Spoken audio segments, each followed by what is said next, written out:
The South African government says it'll continue to engage with their counterparts in the United States. Today, International Relations Minister Ronald Lamola, alongside his trade counterpart in Pakistan, will outline how South Africa is going to engage President Donald Trump's administration. Watching developments in the lead-up to that briefing is Kailihle Khumalo, who joins us now live. And Kailihle, we're spoiled for choice about where these ministers might begin, whether on the tariffs that were announced recently this week, or this discussion around this US-SA Bilateral Relations Act, which one congressman is trying to push through, which may very well see an overhaul of the relationship between Pretoria and Washington.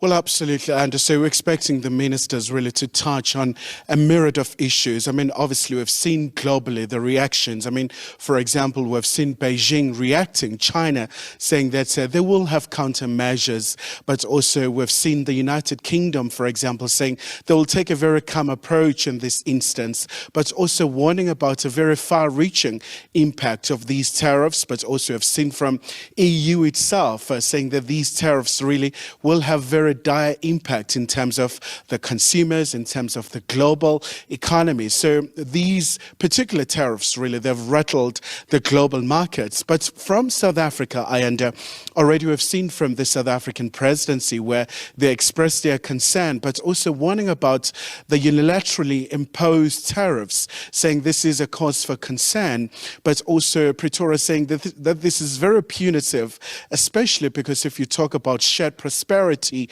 and trade, but also reaffirming that South Africa is still committed to have mutually beneficial relationship with the United States of America, especially in this instance, and where you have about 600 American companies based here in South Africa. But I suppose what is a very main question is, in light of all these developments, where does this leave that trade preferential agreement, AGOA, that is benefiting quite a number of countries in sub-Saharan Africa? For example, you do have Lesotho, not far from here in South Africa, slapped with over 50%. You have so many countries across the continent really just reeling in shock. But what was really interesting as well, and was really hearing from the Director General of the Department of International Relations and Cooperation, Mr. Zane, Dangor, saying that these tariffs really are not really directed to South Africa, but the impact is quite massive. It's a blanket approach. But obviously we know that it's been a very thorny subject matter when you talk about the bilateral relations between South Africa and the United States. I mean, we saw something that was quite unprecedented, an expulsion of South African ambassador in Washington, D.C. for Ibrahim Rasool.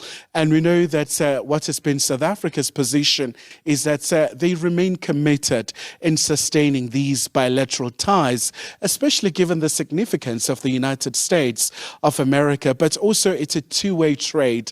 US is also benefiting from South Africa.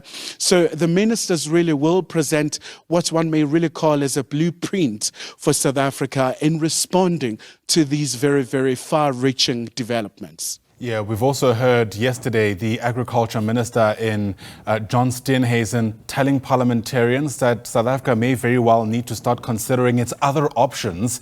He spoke about existing in a post-AGOA world. I imagine the Trade Minister, Pakistan, certainly won't be able to avoid those questions.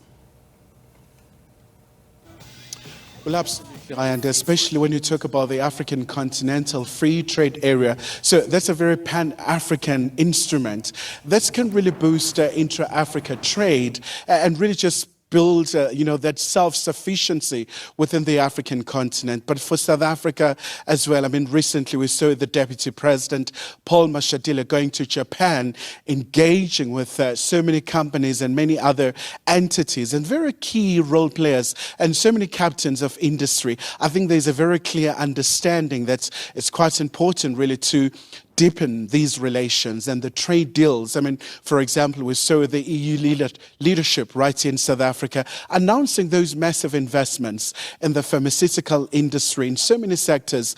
So it really just shows that obviously it's quite important to broaden the horizons and really just look at other critical areas, many other regions as well. But it's been really interesting, really just gauging the international reaction in terms of what the US has imposed, especially because we know that since the time when President Trump really took an oath coming back to the White House. It's always been an emphasis of America first, and really saying that America has been really unfairly treated by the international trade deals.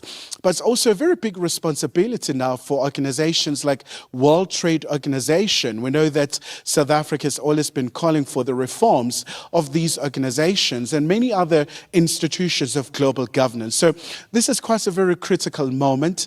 US President calls it a liberation day, but others are saying this could be a recession day, Ayanda. Absolutely. An interesting time for increasingly globalized world order. Warnings, of course, that protectionism helps no one. Kylie Hlukumalo, live to us there from Pretoria. Thanks very much indeed.